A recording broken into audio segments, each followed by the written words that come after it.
Hello,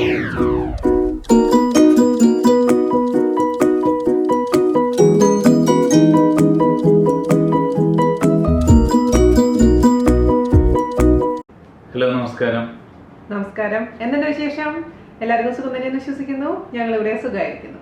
അപ്പോൾ ഇന്ന് ഞങ്ങൾ വന്നിരിക്കുന്നത് നമ്മുടെ ചാലഞ്ചിന്റെ രണ്ടാമത്തെ അനൗൺസ്മെന്റ് ആയിട്ടാണ്. ആദ്യത്തെ അനൗൺസ്മെന്റ് നിങ്ങൾ കണ്ടു കാണുമെന്ന് വിശ്വസിക്കുന്നു. ഇന്നത്തെ കാറ്റഗറി എന്താണ്? ഞാൻ സ്റ്റോറി ടെല്ലിംഗ്. കഴിഞ്ഞ വീഡിയോയിൽ പറഞ്ഞ പോലെ തന്നെ 100 ചില്ലാനം വീഡിയോസ് വന്നിട്ടുണ്ട്. അപ്പൊ അതിൽ നിന്ന് നല്ല ഒരു സ്റ്റോറി തിരഞ്ഞെടുക്കുന്ന കുറച്ച് ബുദ്ധിമുട്ടുള്ള കാര്യം തന്നെയായിരുന്നു. എന്നാൽ പോലും തിരഞ്ഞെടുത്തല്ലേ പറ്റുള്ളൂ. എല്ലാവരും നന്നായി ചെയ്തിട്ടുണ്ട്, ഞാൻ പറഞ്ഞ പോലെ തന്നെ. പക്ഷെ അതിൽ എല്ലാം ഒന്ന് ഉൾച്ചേർന്ന് ഇണങ്ങി വന്നിട്ടില്ല. അപ്പൊ അതില് ഞങ്ങൾ ശ്രദ്ധിച്ചിട്ടുള്ള ടെക്നിക്കൽ പെർഫെക്ഷനോ ഒന്നുമല്ല. അതിൽ ഉപയോഗിച്ചിരിക്കുന്ന എല്ലാം, സ്റ്റോറി ആണെങ്കിലും പ്രോപ്സ് ആണെങ്കിലും അഭിനയിച്ചിരിക്കുന്ന ആളുകളാണെങ്കിലും നന്നായി എഡിറ്റ് ചെയ്ത് നല്ല മേക്കിംഗ്, ആ സ്പിരിറ്റ് അതിൽ കാണാം. ഞങ്ങൾ മുൻ വീഡിയോയിൽ പറഞ്ഞ പോലെ അനുഭവിപ്പിക്കുന്നുണ്ട്, അനുഭവവേദ്യമാണ്. അതെ, അത് കാണുമ്പോൾ തന്നെ അറിയാം വളരെ ജെനുവിൻ ആണ്. നമ്മുടെ വീഡിയോസ് എല്ലാം തന്നെ ഏകദേശം കണ്ടിട്ടുള്ള കുട്ടിയാണ്. അപ്പോൾ അതായത് നമ്മൾ ഈ ചാലഞ്ച് വീഡിയോ എടുക്കാൻ വേണ്ടി കണ്ടിട്ടുള്ളതല്ല, അല്ലാതെ തന്നെ ഓൾറെഡി വീണ ജാൻ എന്ന വ്യക്തിനെ അറിയാം. അതാണ് അതിൽ ഇമ്പോർട്ടൻ്റ് ആയിട്ടുള്ള ഒരു കാര്യം. പിന്നെ പറഞ്ഞിരിക്കുന്നത് വളരെ മനസ്സിൽ തട്ടിയിട്ടുള്ള കാര്യങ്ങളാണ്. വളരെ ജെന്യൂൻ ആയിട്ടാണ് കുട്ടി പറഞ്ഞിരിക്കുന്നത്. ഞാൻ വണ്ടിയിൽ വന്നുകൊണ്ടിരിക്കുമ്പോഴാണ് ഇത് കണ്ടത്. അപ്പം മുഴുവൻ എനിക്ക് കാണാൻ പറ്റില്ല. പിന്നെ വീട്ടിൽ വന്നിട്ടാണ് ഡീറ്റെയിൽ ആയിട്ട് കണ്ടത്. അപ്പോഴും ഞാൻ ജാൻ്റെ അടുത്ത് പറഞ്ഞു, ഇത്ര നന്നായി ചെയ്തിരിക്കുന്നല്ലോ. ഞാൻ പറഞ്ഞു, ചേട്ടൻ പറഞ്ഞ പോലെ തന്നെ പരിമിതികളുണ്ട് ആ കുട്ടിക്ക്. അതിൻ്റെതായ മൊബൈലിൻ്റെതാണെങ്കിലും എല്ലാ രീതിയിലും പരിമിതികൾ ഉണ്ടെങ്കിൽ പോലും ആ പരിമിതികളിലുള്ളിൽ നിന്നുകൊണ്ട് വളരെ ഭംഗിയായിട്ട് ചെയ്യാൻ സാധിച്ചിട്ടുണ്ട്. അതെനിക്ക് വളരെ സന്തോഷം തോന്നിയൊരു കാര്യമാണ്. ഞാൻ കുട്ടിക്ക് പേഴ്സണലായിട്ട് മെസ്സേജ് അയച്ചിരുന്നു, എൻ്റെ സന്തോഷം ഞാൻ അറിയിച്ചിരുന്നു. പക്ഷേ ഇതിന്റെ കാര്യം അറിയില്ല കേട്ടോ കൊച്ചിന്. വേറൊരു ഇതെന്ന് പറഞ്ഞാൽ വീഡിയോന്റെ ഡിസ്ക്രിപ്ഷൻ ബോക്സിൽ എഴുതിയിരുന്നത്, ഇങ്ങനെ ഒന്ന് ചെയ്യാൻ ആഗ്രഹം ഉണ്ടായിരുന്നിട്ടും അങ്ങനെ ചെയ്യാൻ സാധിക്കാത്തവർക്ക് വേണ്ടി സമർപ്പിച്ചിട്ടുള്ള വീഡിയോ. ഒരുപാട് പേർക്ക് പറ്റിയിട്ടില്ല. എനിക്ക് പേഴ്സണലി ഈ നമ്മുടെ ബിനി ഭരതന്റെ വിന്നിങ് അനൗൺസ്മെന്റ് കഴിഞ്ഞതിന് ശേഷം എനിക്ക് മെസ്സേജ് വന്നിട്ടുണ്ടായിരുന്നു, ചേച്ചി ഇത് തന്നെയാണ് ഞങ്ങൾ പറയാൻ ഉദ്ദേശിച്ചിട്ടുണ്ടായിരുന്നത്, പക്ഷെ പറയാൻ സാധിച്ചില്ല, ഇനി ഞങ്ങൾക്ക് എപ്പോഴെങ്കിലും ഒരു ഓപ്പർച്യൂണിറ്റി തരുമോ എന്ന് ചോദിച്ചിട്ട് ഒരുപാട് പേര് മെസ്സേജ് അയച്ചിട്ടുണ്ടായിരുന്നു. അപ്പോൾ നിങ്ങൾക്ക് വേണ്ടിയിട്ടാണ് ഈ കുട്ടി ചെയ്തിരിക്കുന്നത്. അപ്പോൾ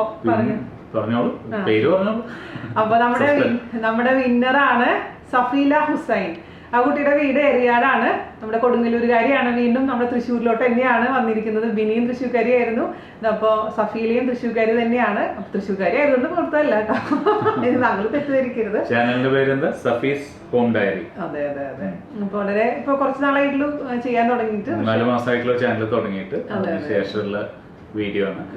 നന്നായി ചെയ്തിട്ടുണ്ട്. ഫോർമാറ്റ് ബിനിയുടെ ഫോർമാറ്റ് അല്ല, ഒരു ഷോർട്ട് ഫിലിം ഫോർമാറ്റ് ആണ്. അതുകൊണ്ട് ഒരു കാരണം ഇത് വേറിട്ട് നിൽക്കാൻ. കാരണം ഒരേ ഫോർമാറ്റിലുള്ള ഒരുപാട് വീഡിയോസ് കാണുമ്പോൾ അതിൽ നിന്ന് വളരെ ഫ്രഷ് ആയിട്ടുള്ള ഒരു അപ്രോച്ചും ഒരു കോണ്ടന്റും. എനിക്ക് അതിൽ ഇഷ്ടം തോന്നിയെന്ന് വെച്ചാൽ പല ഷോർട്ട് ഫിലിംസ് വന്നിട്ടുണ്ടായിരുന്നു കേട്ടോ, പക്ഷെ അതിൽ ലിപ് സിങ്ക് വളരെ മോശമായിരുന്നു ചിലതിലൊക്കെ. കാരണം കുറെ നേരം കഴിഞ്ഞിട്ട് അല്ലെങ്കിൽ സൗണ്ട് ശരിക്കും സിങ്ക് ആവാത്ത പോലെ ഉണ്ട്. പക്ഷെ ഈ കുട്ടി വളരെ നാച്ചുറൽ ആണ്. കാരണം നമ്മൾ വീട്ടിൽ ഇപ്പൊ എങ്ങനെയാണ് സംസാരിക്കുന്നത് അതുപോലെ തന്നെയാണ്, ഒരു ഒട്ടും ആർട്ടിഫിഷ്യാലിറ്റി ഇല്ലാതെ വളരെ വീട്ടിൽ നല്ല അഭിനയത്തിലൂടെയാണ് നാച്ചുറലായി എടുത്തിട്ടുള്ള ഒരു ഇതോടെയാണ് ടാലൻസ്. അതുപോലെ ഈ വോയിസ് ടോൺ ആണെങ്കിലും വോയിസ് ഓവർ ചെയ്തിരിക്കുന്നതാണെങ്കിലും ഒക്കെ വളരെ ആ മൂഡ് ക്രിയേറ്റ് ചെയ്യാനുള്ള ഒരു കഴിവ് വളരെ പ്രകടമാണ്. അത് മ്യൂസിക് ഉപയോഗിക്കുന്നെങ്കിലും എഡിറ്റ് ചെയ്യുമ്പോൾ ഉപയോഗിച്ചിരിക്കുന്ന ചില തിരമാലകളുടെ ഷോർട്സ് ആണെങ്കിലും, അതുപോലെ ഫൈനൽ എൻഡിങ് ടൈറ്റിൽ എന്നിലവൾ എന്ന് പറഞ്ഞിട്ടാണ് ആ വീഡിയോയുടെ പേര്. നല്ലൊരു ടൈറ്റിൽ. ആ ടൈറ്റിൽ അനാവരണം ചെയ്യുന്നതാണെങ്കിലും ഒക്കെ ആ സബ്ജക്റ്റിൽ ഉള്ള ഒരു ആവേശം, ഒരു അഭിനിവേശം, അതിൽ എടുത്തിരിക്കുന്ന എഫേർട്ടും തിങ്കിങ് പ്രോസസ്സും വളരെ എവിഡന്റ് ആണ്. നമുക്ക് ഒറ്റ തവണയിൽ ആ ഇംപ്രസ്ഡ് ആവും. അപ്പോൾ ഞാൻ മുമ്പ് പറഞ്ഞിരുന്ന പോലെ ഇതുവരെ നിങ്ങൾ ചെയ്തതെല്ലാം ഒരു തുടക്കമാണ്. അത് കുട്ടിയുടെ ആയാലും ബാക്കിയുള്ളവരുടെ ആയാലും ഈ തുടക്കത്തിന് ഒരു ഇത്തിരി ഫ്യൂവല് തന്നുവിടുക എന്നുള്ളത് ഞങ്ങൾ ഉദ്ദേശിച്ചിട്ടുണ്ട്. ബട്ട് ഇനി നിങ്ങൾ ചെയ്യാനിരിക്കുന്നത് കാണാൻ കാത്തിരിക്കുകയാണ് ഞങ്ങൾ.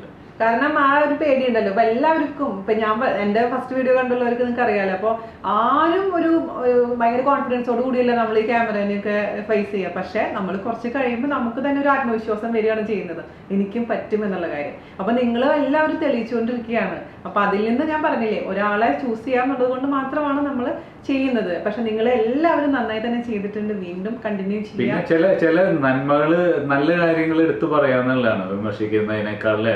ചില ഇതുകളില് ഈ വീഡിയോയില് വളരെ പ്രകടമായിരിക്കും വേറൊരു കാര്യം സ്ക്രിപ്റ്റിംഗ് ആണ്. ഒരു ജെനുവിൻ ആയിട്ടുള്ള ഒരു കാര്യമാണെങ്കിലും അതില് പറയേണ്ട കാര്യങ്ങൾ മാത്രം എടുത്ത് പറഞ്ഞുകൊണ്ട് വളരെ എന്നാൽ മനസ്സിൽ തട്ടുന്ന ചില കാര്യങ്ങൾ, ഈ ചില ഇതുകൾ, ഈ കഥയിലെ നായകനും വില്ലനും ഇവനെയാണ് എന്നൊക്കെ ഉള്ള ചില ഡയലോഗ്സ് ഒരു വളരെ രസകരമായ രീതിയിൽ അത് ഉൾച്ചേർന്നിണക്കി ആ ഒരു 12-13 മിനിറ്റില് നമ്മളെ നമ്മുടെ മനസ്സിന്റെ ഭാഗം അങ്ങനെ കവർന്നെടുക്കുക എന്ന് പറഞ്ഞാൽ ആ ഒരു കഴിവ്. അപ്പൊ ആ കുട്ടി പറഞ്ഞിരുന്നു വലിയ മൊബൈലും കാര്യങ്ങളും, അതിലൊന്നും കാര്യമില്ല. ഇപ്പൊ ഐഫോൺ എക്സോ അല്ലെങ്കിൽ ഭയങ്കര സംഭവം ക്യാമറ ഒന്നും ഉണ്ടായിട്ട് നല്ലൊരു കഥയില്ലെങ്കിൽ ഡ്രോൺ ഷോട്ട് എടുത്തിട്ടും കാര്യമില്ല. അത് നമ്മുടെ മനസ്സിലോട്ട് എത്തിക്കുക എന്നുള്ളതാണ് ഏറ്റവും വലിയൊരു കഴിവ് എന്നുള്ളത്. അത് നന്നായി ചെയ്തിട്ടുണ്ട്. മനസ്സിലോട്ട് എത്തിക്കുക.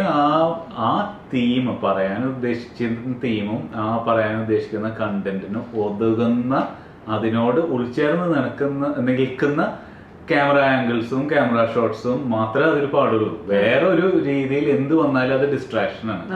അപ്പൊ ലെസ് ഇസ് മോർ എന്നുള്ള കൺസെപ്റ്റ്. കുറച്ച് സാധനങ്ങൾ മതി. അപ്പൊ നമ്മളോട് ചോദിക്കും, നിങ്ങൾ ചെയ്യുന്നത് ലെങ്ത് വീഡിയോസ് ആണല്ലോ, അങ്ങനെ ചോദിച്ചാലും അങ്ങനെ ചോദിക്കും. ഇതൊരു ചാലഞ്ചാണ്. നമ്മളിവിടെ പറഞ്ഞു. പിന്നെ വേറൊരു കാര്യം തന്നെ, നമ്മളെ ചാലഞ്ചിന് ചില കാര്യങ്ങൾ പറഞ്ഞിട്ടുണ്ടായിരുന്നു. അതായത് 5 മിനിറ്റ് മുതൽ 15 മിനിറ്റ് വരെയാണ് നമ്മളെ ടൈം പറഞ്ഞിട്ടുണ്ടായിരുന്നത്. അപ്പൊ അതിൽ ഉൾക്കൊള്ളുന്ന വീഡിയോസ് ആയിരിക്കണം. അതുപോലെ തന്നെ ഫേസ് കാണിക്കണം എന്നൊക്കെ പറഞ്ഞിട്ടുണ്ടായിരുന്നു.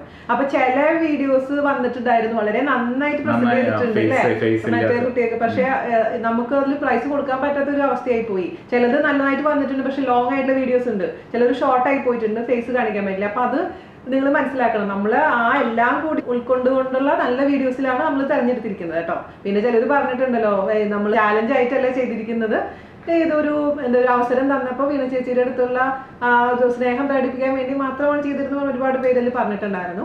അപ്പോൾ സഫീല വൺസ് അഗൈൻ കൺഗ്രാറ്റുലേഷൻസ്, അടിപൊളിയായി ചെയ്തിട്ടുണ്ട്. കുഞ്ഞുമോൻ, എൻ്റെ ഉമ്മ, ഹസ്ബൻഡിനോടും അനിയത്തിയുടെ അടുത്തും പ്രത്യേകിച്ച് അന്വേഷണം പറയാം. കാരണം അവരുടെ സപ്പോർട്ടും കൂടി ഉണ്ടല്ലോ നിങ്ങളുടെ അത്രയും. അതുകൊണ്ട് മാത്രമാണ് ഇത്രയും നന്നായി ചെയ്യാൻ പറ്റിയിട്ടുള്ളത്. അതുപോലെ തന്നെ എല്ലാവരുടെ അടുത്തും, വീട്ടിലുള്ള എല്ലാവരുടെ അടുത്തും ഞങ്ങളുടെ അന്വേഷണം പറയാം. മാത്രമല്ല നമ്മൾ സംസാരിച്ചപ്പോൾ പറഞ്ഞ പോലെ തന്നെ ഓഗസ്റ്റ് 4-ാം തീയതി ഗെറ്റ് ടുഗദർ ഉണ്ട്. അതായത് ഫാൻസ് മീറ്റപ്പ് ഉണ്ട്. തീർച്ചയായിട്ടും വരിക. പറ്റുകയാണെന്നുണ്ടെങ്കിൽ ഞാനും ചാച്ചാട്ടനും നിങ്ങളുടെ വീട്ടിൽ വരാം. അപ്പോൾ ബാങ്ക് അക്കൗണ്ട് ഡീറ്റെയിൽസ് അപ്ഡേറ്റ് ചെയ്യാം. അതെ, ബാങ്ക് ഡീറ്റെയിൽസ് ഡിസ്ക്രിപ്ഷൻ ബോക്സിൽ ഇടുക. അതെ, ഇനിയും കാണാം. എല്ലാവർക്കും thank you very much. Thank you very much. അടുത്ത അനൗൺസ്മെന്റ് ആയിട്ട് ഞങ്ങൾ വീണ്ടും വരുന്നതായിരിക്കും. ബൈ.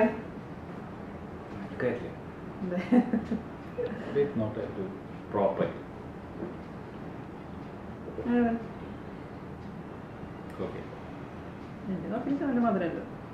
മധുരട്ടുണ്ടായിരുന്നു. മധുരമില്ലാത്ത കോഫി ഇതാകത്തിന്